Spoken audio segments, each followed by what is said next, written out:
To sketch a graph of a linear equation written in its standard form, we'll first determine its slope and its intercept, and then use that intercept and that slope to determine 2 points on the graph of that equation, and then connect those points with a line. First, we'll take the equation which is given to us in standard form, the x and y are both on the same side of the equation, and use algebra to rearrange it to solve for y.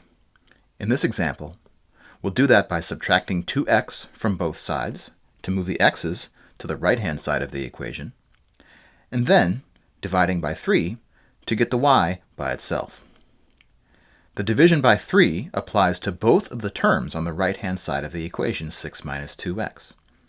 Therefore, the first term on the right-hand side can be simplified as 6 over 3, and the second term as minus 2x over 3.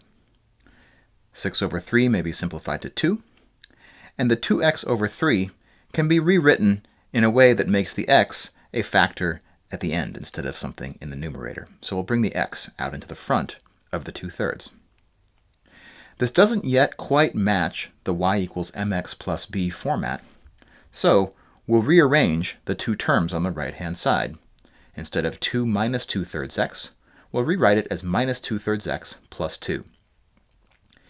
In the equation y equals mx plus b, the coefficient m, which is attached to the x, represents the slope of this line. The coefficient b, which is the constant term by itself, represents the intercept, specifically the intercept on the vertical axis of this line. So in our example, the negative 2/3, which is attached to the x, is the slope of our linear equation, and the 2, which is the constant term by itself, represents the intercept, the vertical intercept of our equation. Now that we've discovered the slope and the vertical intercept for this line, we can use that information to produce a graph. To do that, we'll begin by plotting the intercept itself. Because the intercept tells us where on the y-axis this line crosses, the point we need to plot will have a y-coordinate given by the intercept, in this example 2, and the x-coordinate will be such that that point lies on the y-axis itself, which means that the x-coordinate of our point is 0. So if our intercept is 2, the point we're really plotting has the coordinates 0, 2. We can find it by starting from the origin, not moving to the left or to the right because x is equal to 0, and then moving up 2 units on the y-axis.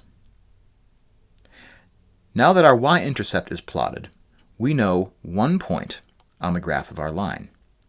All we need to do to determine the rest of the line is determine one more point. We're going to use the slope to do that. To get started, make sure that your slope is written as a fraction. In this example, our slope negative 2/3 was already a fraction to begin with.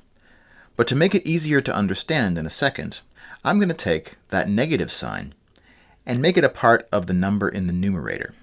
So I'll write it as negative 2 upstairs and 3 downstairs.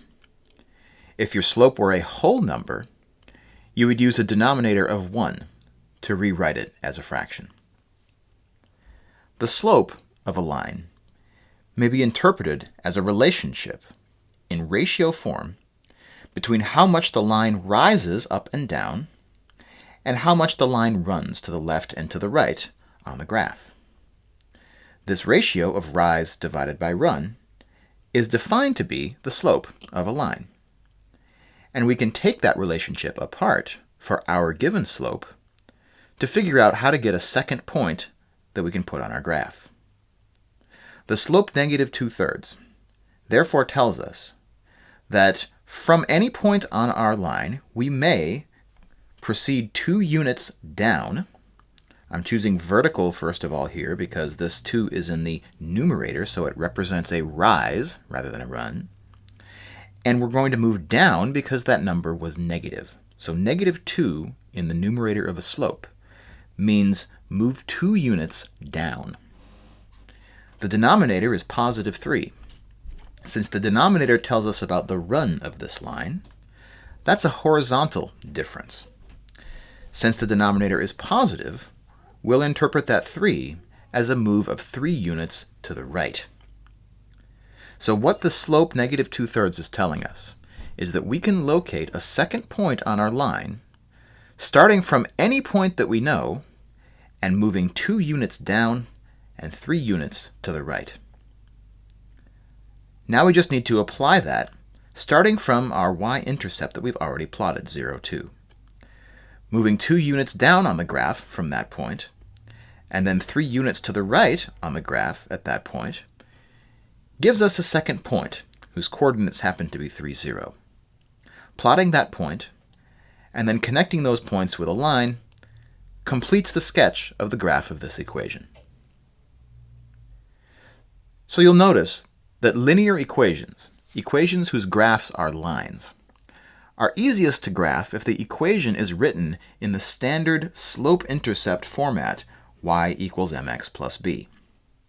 So if our equation is given to us in a different form, our first task is to convert it into slope-intercept format by rearranging the equation to solve for y.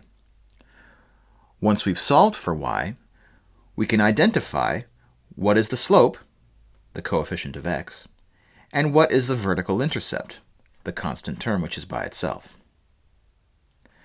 We can plot that intercept to give us a single point to start out our line.